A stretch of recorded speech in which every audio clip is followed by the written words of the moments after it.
İsa Mesih Hudayın sözü durmuş coşkunu İsa Mesih Hudayın sözü durmuş coşkunu senin adında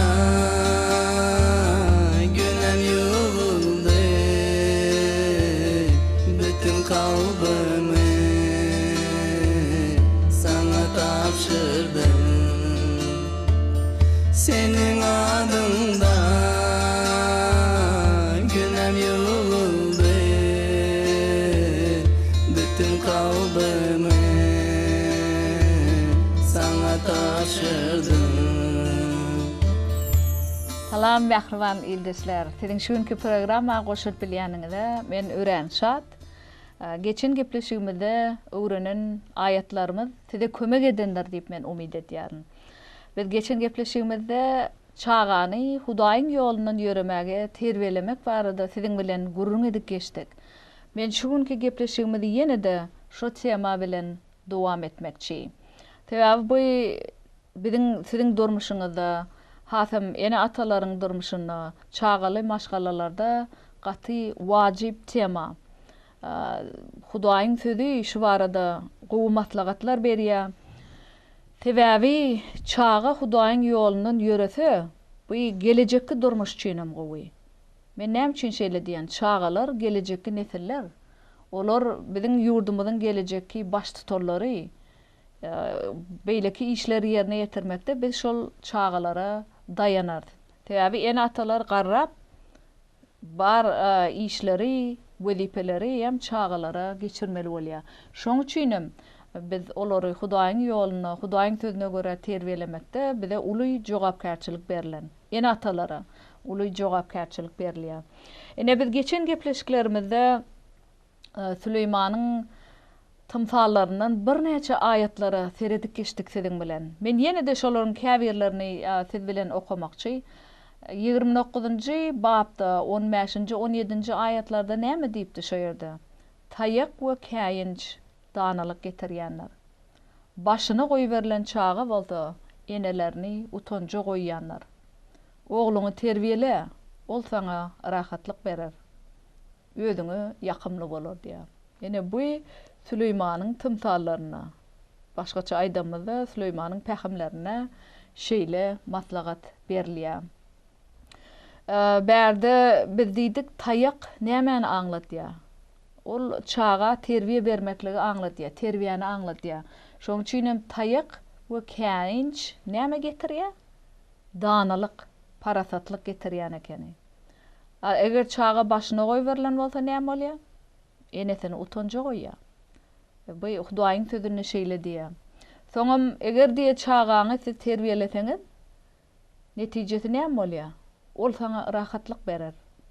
Özüňe ýakymly bolar diýär. Berde men geçen gepleşigimde aýdyşym ýaly, çağa Hudaýyň ýolundan ýöremekde terbiýelende agdybirlik, asudalyk, rahatlyk bolýar maşgalada. Ýöne eger ene ata Hudaýa inanmaýan bolsa, bu kyn bolýar. Täze Hudaý ilki ene atalaryň şol Hudaýyň ýolundan ýöremegini isleýär. Eger siz Hudaý bilen ýakyn gatnaşykda bolmasaňyz, çağaňyza siz näil terbiýe berip bilýäňiz? Bu Hudaýyň sözüni bilmeseňiz, siz nädip çağa Hudaýyň sözüne göre terbiýe berip bilýäňiz? Şoň üçin men şol Hudaýyň sözüniň wajipligi barada ýene bir gezek nyktap geçmek isleýän. Ene berde Ýebreyler kitabynyň 12-nji babynyň 5-nji 11-nji ayetlerine terbiýe bermek barada näme diýilýär? Häzir şoňa seredip geçelim. Hudaýyň ýoluna eýermek barada gurrun etýär berde. Hemem çağaňy söýgü bilen terbiýelemek barada Hudaý şeýle maslahat berýär. Oglum, Rabbiň terbiýesine biperway bolma. Onuň käýinjine ruhdan düşme. Çünki Rab söýýänini terbiýeleýändir. Kabul eden perdendine temmi berýänler. Terbiýelemekde çydamly bolun. Çünki Hudaý sizi öz perdentleri kimin terbiýeleýär. eýsem haýsy ogla atasy terbiýe bermeýär. Eger Hudaý sizi hemmeleri terbiyeleýişi ýaly terbiýelemese, onu siz Hudaýyň perdendi dälde çöp düýbüsiňiz diýär. Inni şu bärde görüşmedi ýaly Hudaý näme diýe bärde? Näme diýjek bolýar bize? Eger Rabbiň terbiýesine bir perwaý bolsak, netijesi näme bolýar? Ruhdan düşmeklik hemem näsadlyk gatnaşykda. Ýene atalan, çağalan arasynda gatnaşykda maşgalada näsadlyk bolýar. Şoň üçin Hudaýyň size ýüzlenmesi bärde näme diýär? Oglum, Rabbiň terbiýesine beperwaý bolma diýär. Onun käýincine ruhdan düşme diýär. Sebäbi näme üçin? Rab diýe öz tüýýänlerini terbiýeleýär. Hudaý öz tüýýän çağalaryna terbiýe berýär. Terbiýe bermek diýmek bärde käbir kynçylykly pursatlarda da ol biziň häsiýetimizi ösdürmek isleýär. Ýöne biz şol pursatlaryň içinde de diňe Hudaýa gözümizi dikip on güýjüne daýanyp kynçylyklardan üstün bolup bilýär. Şeýle ýagdaýlarda biziň häsiýetimiz ösýär, ol bizi päkleýär, şeýle kynçylykly ýagdaýlaryň üstü bilenim. Şoň üçin islenlik ýagdaýda bizeýem şu Hudaýyň bizi süýgü bilen terbiýelap oturanlygyna ynam etmeli. Öz kabul eden perdentlerine temmi berýär diýär. Hudaý şu barada bärde gurrun edip otur. Kabul eden perdendine temmi berýär. Terbiýelenmekde çydamly bolun diýär. Men ýene bir gede gaýtalaýan bärde terbiýelenmek diýmek şol İsa ynam etýärleň durmuşynda käbir keselçilikdir ýa-da başga maşgalada kynçylyk pursaty bardyr. Islenlik ýagdaýlary Hudaý öz çağalaryny terbiýelemekde ulanýar. Eger biz şeýle pursatlarda Hudaýa ynam bilen öňe gitýäsmi ýa-da biz ruhdan düşüp Hudaýa bolan ynamdan gaçýasmy? Eger bu şu her bir ýagdaýda da bu biziň jogabymyza bagly bolýar. Şoň üçin men sizi terbiýelenmekde çydamly bolmaga çagyrýan. Çünki Hudaý sizi öz perdentleri kimi terbiýeleýär. Eger Hudaý sizi terbiýeleýän bolsa, öz çağalaryňyz üçin terbiýelap otur. Ene gowy soraw bärde, eýsem haýsy ogly atasy terbiýe bermeýär diýär. Haýsy ogly atasy terbiýe bermeýär? Her bir ene ataň maksady men pikir etýän çağasyna terbiýe bermek. Siz oýlanyp görüň, terbiýe berilmedik çaga nähili bolar? Oýlanyp gödüňize getirip görüň şonu, terbiýelenmedik çagany. Şoň üçin hem Hudaý terbiýelenmek wajypdygyny öz sözüne şeýle nygtap geçýän. Eger Hudaý sizi hemmeleri terbiýeleýişi ýaly terbiýelemese, onu siz Hudaýyň perdendi dälde çöp düýbüsiňiz diýär. Bärde Hudaýyň sizi terbiýeleýändigine siz begenmeli. Bu siziň Hudaýyň perdendi diňizi aňlatýar. Eger size terbiýe berilmeýän bolsa, onu siz Hudaýyň perdendi däldi. Çöp düýbüsiňiz diýär. Mundan başga da bize terbiýe beren dünýäwi atalarymyz bardyr. Biz olary hormat goýýarys. Eger şeý diýen bolsak, ruhy atamyza hasta berktawyn bolup ýaşamaly dälmi? Ene bu Hudaýyň mukaddes sözüne soralýan toraw. Şu toraw size ýüzlenip otur. Eger diýe biz öz gökdäki ýerdäki bagşlan ýerdäki atamyza diýe hormat goýýan bolsak, onu biz gökdäki atamyza näçe hormat goýmaly? Şo barada gurrun edip otur. Sebäbi gökdäki atamyz biziň ýerdäki atamyzy yaradyjy. Şolary yaradan. Çağalary da yaradan şol gökdäki ata. Ýerdäki atalary da yaradan gökdäki ata. Şoň üçin bärde şol wajyplyk barada gurrun etdi. Eger biz ýerdäki atamyza terbiýe üçin näçe hormat goýan bolsak, gökdäki atamyza biz şonça da hormat goýmaly, hasam artyk hormat goýmaly diýär. Atalarymyz bile öz bilişlerine göre gysgy wagtlyk terbiýe beripdirler. Hudaý bolsa biziň hem onuň ýaly päk bolup bilmegimiz üçin bize terbiýe berýär. Ýene de bärde Hudaýyň sözi ikisini deňişdirip görýär. Ýerdäki atamyzyň berýän terbiýesi, fiziki atamyzyň berýän terbiýesi, toňam gökdäki Hudaý, ruhy atamyzyň terbiýesi barda. Ya bir de yerde şu yerde berliyen terbiye nähili ol qytgy wagtlaýyn diýe. Terbiye berliýär. Ýöne biziň gökdäki atamyzyň berýän terbiyesi ebedilik. Ol pak bolup bilmegimiz üçin, Hudaý ýaly pak bolmagymyz üçin bize terbiye berýär. Öz mukaddes sözüniň üstü bilen bize terbiye berýär. Adam terbiye alanna şatlanmaýar, gaýtam agyry çekýär. Emma şeýle terbiye alandan soňra ol dogrulukda we parahatlykda ya da rahatlykda, kalbyny rahatlykda ýaşaýanlar. Ine bu barada Ýewreýler kitabynyň 12-nji babynyň 5-nji, 11-nji ayetlerini şeýle diýär. Eger sizde wagt bolsa, özüňiz Ýewreýler kitabynyň 12-nji babyny okap bilýäňiz. Belki şu aýety siz şu bölümi siz çağalaryňyzda da okap berip bilýäňiz. Hem okap soňlugy bilen olara terbiye barada Hudaýyň sözü näme diýär? Şonu düşündirip bilýäňiz.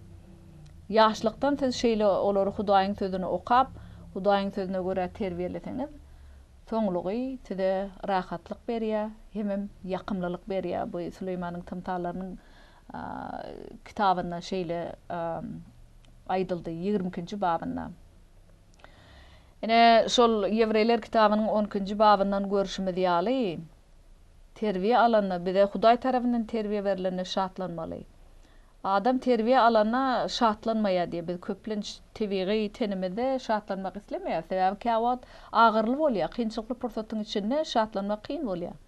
Ýöne Rimler kitabynyň 8-nji babynyň 28-nji aýatyna görä biz kalbymy köşüşdirip bilýär. Sebäbi o ýerde diýär her bir zady Hudaý biziň özüne ynanýanlaryň gowlugyny öwürip bilýär diýär.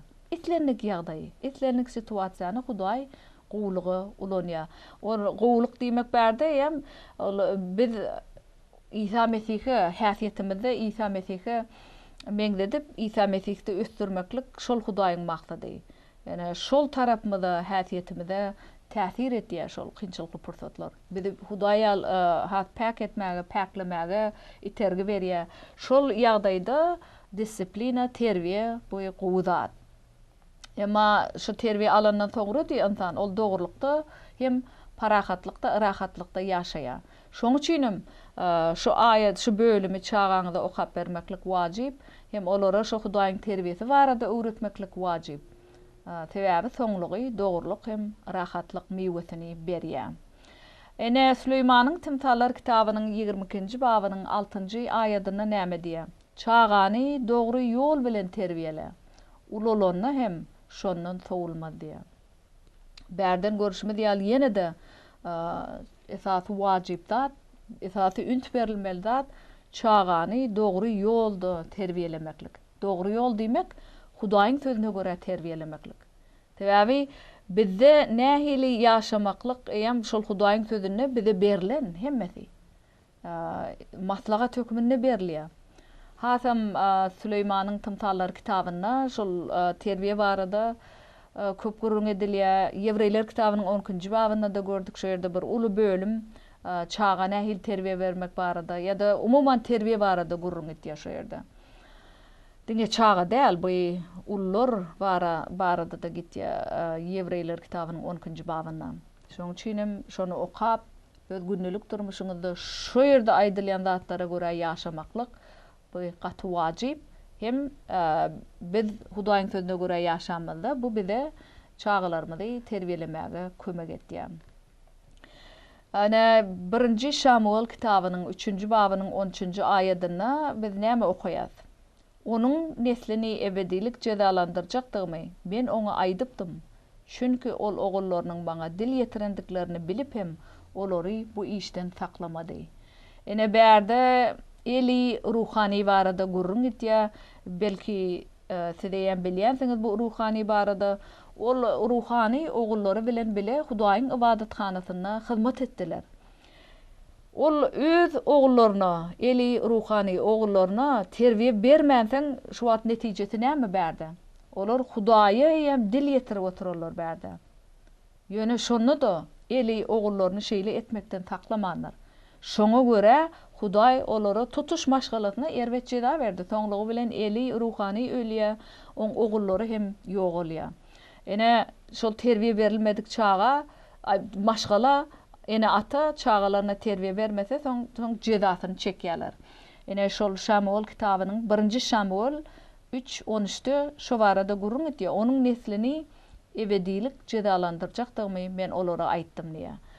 Biz nähili hereket etsek, şol hereketiň netijesini biz tä soňluga çelli. Ol dowam edýär, köp nesilden nesle dowam edýär. Nesilden nesle geçýär. Şoň üçinem terbiye üns vermeklik bu gaty wajyp. Zebur kitabynyň 126-njy babynyň 3-nji aýatyna näme diýilýär? Şu barada häzir käbir aýatlara şu aýaty okumakçy. Çağalar Repden bolan mirasdyr. Ýatgynyň miwesi ondan tylagdyr diýär. Ine bärde de görüşme diýaly, çağalary Rabbin ýolundan ýöremekligi terbiýelemeklik wajyp, bu mirasdyr diýär. Bu ene atalar üçin tutuş maşgala üçin miras. Ýatgyn miwesi ondan tylagdyr diýär. Şu siz öz çağaňyzy Hudaýdan gelen tylag, peşkeş hökmüne görýäňizmi? Sebäbi biziň durmuşymyzda bolan her bir zat Hudaýyň elinden gelýär. Her bir zat Hudaý berýär. Şoň üçinem bärde çağalar Repden bolan miras diýip otýar. Hudaýdan gelen peşkeş bu. Hudaý şu çağan size ynam edip berdi ene atalara. We olara jogapkärçilik berdi. Hudaýyň men ýolumdan ýöremäge terbiýeleş çağan diýip şeýle tawşyryk bilen ene atalara çağany berýär. Men şoň üçinem diýen bu gaty wajyp çağa terbiýe çağany Hudaýyň ýolundan ýöremeklikde terbiýelemek. Çağaňyz bilen şu Hudaýyň mukaddesleri bärde görüşme diýaly. Gündelik durmuşyňyzda şunu bile okap, olar akşam ýatmanka, ir bilen turanda da Hudaýyň sözünden bile okap wagt geçirseňiz, şoň netijesini görýäňiz. Öz sözüne wada berýärli, şoň netijesi asudalyk hemem maşgalada agdyberlik bolýar. Men sizi şeýle etmeklige çağırýan. Belli bir maşgalada terbiýelemekde düzgün bolsa, şol düzgüne görä çağaňy terbiýelep bilýäňiz. Bir kiçijik plan ýazyp bilýäňiz şu barada. Ene ir bilen bile olar mektebe gitmänkä belki 1 aýat, 2 aýat Hudaýyň sözünden okap, olar bilen bile dilek edip şeýle iyi berip bilýäňiz. Ya da öýde kälerim okudan gelen soň şeýle etip bilýäňiz. Ya da akşam ýatmankalar ýene de bir bölümjük Hudaýyň sözünden okap olar bilen olary gowy düşündirip soň bile dilek edip şeýle terbiýe berseňiz, soňlugyny siz görýäňiz, miwesi netijesi gowy bolýar. Şoň üçinem Hudaý bize şeýle maslahat berip otýar. So terbiýe Hudaýyň ýolundan ýöremäge terbiýe bermeklik gowy bolanyny üçin Hudaý bize şeýle maslahat berýär. Gelin nädir ýene de gelip çykyş kitabyndan bir aýada seredi geçeliň. O ýerde näme diýär? İsa ananýallaryň eýem çağalary Hudaýa degişli we oň ähdine, Hudaýyň ähdine. Bärde biz Hudaýyň Ibrahima beren wadaty barada görýär. Gelip çykyş kitabynyň 17-nji babynyň 7-nji aýaty. Men seniň bilen we seniň nesliň bilen nesilden nesle dowam etjek ebedilik ähdimi dikelderim. Men seniň hemde seniň nesliňiň Hudaýy bolaryn. Bu nähili gowy wada. Kalbyňa rahatlyk berýän wada.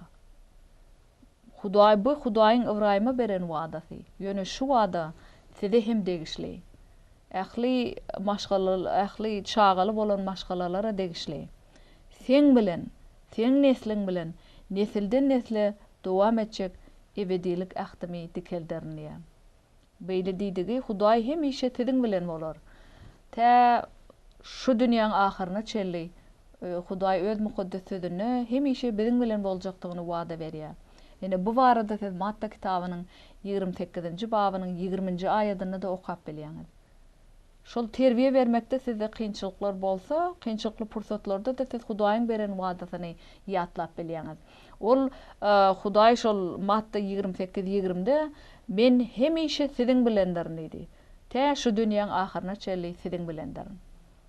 Ol şol häzirki zamanna aýdyp otyr ol. Geljek zamanna ýa-da ötün zamanna aýdanyk. Men siziň bilen hemişe bu fakt. Bu hukman boljak zat ol diýe men siziň bilen hemişe şu günüm. Ta dünýäň ahyryna çerle men siz bilen ýa. Siz şoňa inanýaňyzmy? Men sizi şu wadalara inanmaga çagyrýan. Tebe bu Hudaýyň sözi, Hudaý hiç açan yalan sözlemeýär. Yalan sözlemeklik oň häsiýetine garşy gitýär. Şoň üçin hem siz inam bilen Hudaýa iman edip bilýäňiz. Men seniň hem de seniň nesliňiň Hudaý bolarny. Ýene de bärde biz Hudaýyň ýüregini görýäs. Ol şu pursatdan tä ahyrky pursata çelli Hudaý özüniň bile boljakdygyny aýtdy. Men sen hem sen nesliňiň geljekki nesilleriňe men Hudaý bolarny. Eger olar Hudaýyň ýolundan ýüremegi dowam etseler. Bu hemişe şertli bolýar. Hudaý öz wadasyny berjäy etdi. Eger biz o Hudaýyň ýolundan ýöresek.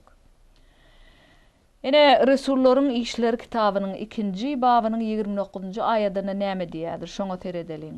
Bu wada siziň özüňiz we çağalaryňyz üçin. Uzakda bolanlaryň ählisi üçin.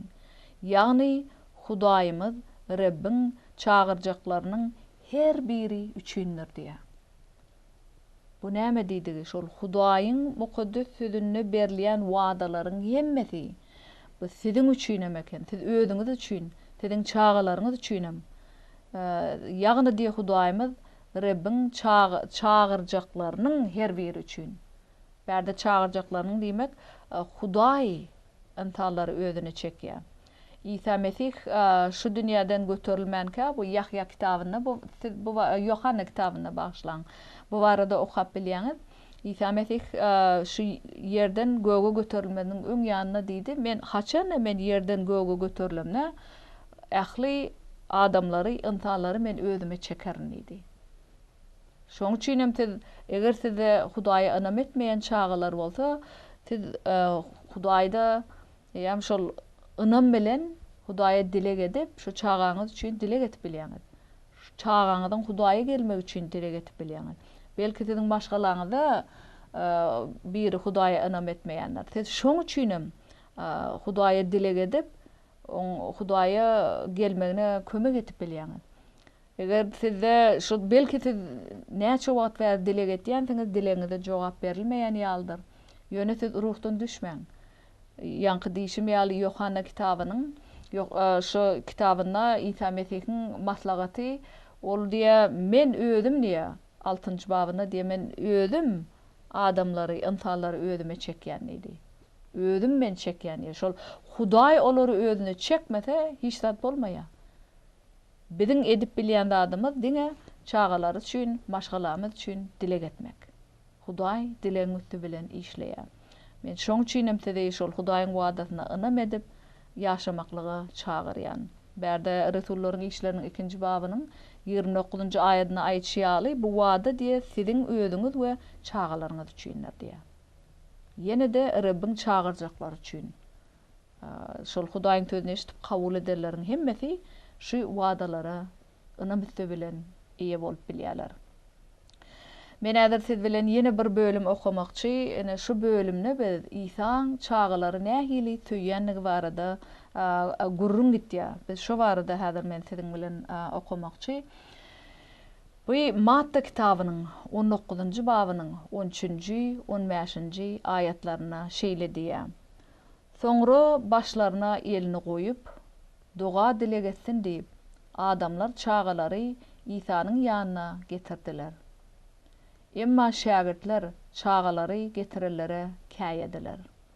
İsa bolsa, çağalary meniň ýanyma goý berin. Olary saklamaň. Sebäbi gögüň şalygy şular ýallaryň kydyr diýär. Gögüň şalygy şular ýallaryň kydyr diýdi. İsa olaryň başyna elini goýup, pata berenden soň ol ýerden gitdi. Ene bärde görüşimiz ýaly İsa çağalary gaty söýýär. Ol eýen bide şeýle etmeklik bilen şu ýerdäki ene atalara görüldi görkezip otýar. Bu sizin üçin hem gowy mysal bolmaly. Ene bärde näme görýäsiz? Çağalaryň eýem başyna elini goýup doga dilegede otyr. Adamlar çağalary Ýsaň ýanyna getirdiler. Ya ol gördü. Olar gördüler Ýsa çağalar nähili söýýär. Şoň üçin hem olar çağalaryny Ýsaň ýanyna oň dileg etmek üçin getirip otyrlar. Getiren emma Ýsaň şagirdleri näme diýip otyr? Çağalar getirilere käýä otyr, getirme bäri. Ýsaň ünsün toma diýip. Ýsa bolsa bu zatlary görüp bilip otyr. Ol şagirdlerine käýä soň näme diýip otyr? Çağalar men ýanyma goýberdi, olar saklama. Täýäp göğüň şalygy işler ýallaryň kydyr diýär. Bu näme diýip otyr? Göğüň şalygy şu çağalar ýallaryň kydyr diýär. Çağalyň ynamy şeýle pak. Ýsa Mesih olaň ýüregini bilip otyr. Pak, ynam, arasy, ynam. Şoň üçin hem ol öz şagirdlerine de ýüzlenip hem töwrekde duralaryň hemmesine ýüzlenip eger diýe şol ullaram çağalar däldi ullar yetkinjeklerin hemmesi edil şu çağalan hyýaly maňa ynam etseler diýe göğüň şalygy gökdäki şalyk diýmek bu hem Hudaýyň bolýan ýerindäki şalyk şol şalyk hemmeler şu şalyga eýe bolup bilýär. Eger çağalardaky bolan ýaly ynam bilen biz göğüň şalygyna eýe bolup bilýän ekenik. Şoň üçin hem Ýsa Mesih bärde çağalary mysal hökmüne ulanyp otyr. Hem biz on çağalara bolan söýgüsini görýäs. O näme etdi ol?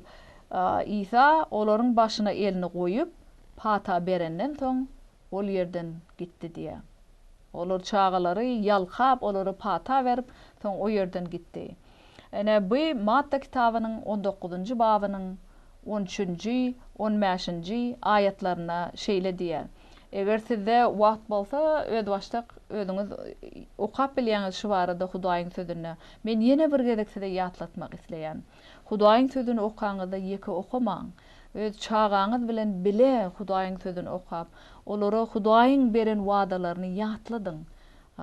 Bu günlük durmuşyna olary uly kömek eder. Hem akıllı parasatlı bolmaga Hudaýyň sözü güýçli kömek eder.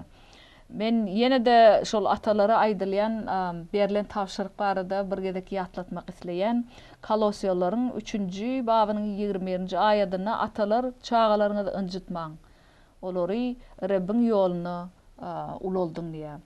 Ana men şu günki öwrenen zatlarymyz size uly ýardam eder diýip umyt etýän. Gynantagan biziň şu günki gepleşigimiz tamamlanýar.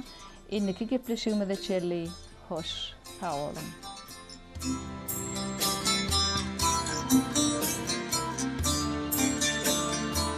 Senin adında günem yolunu bütün kalbimi sana tapşır.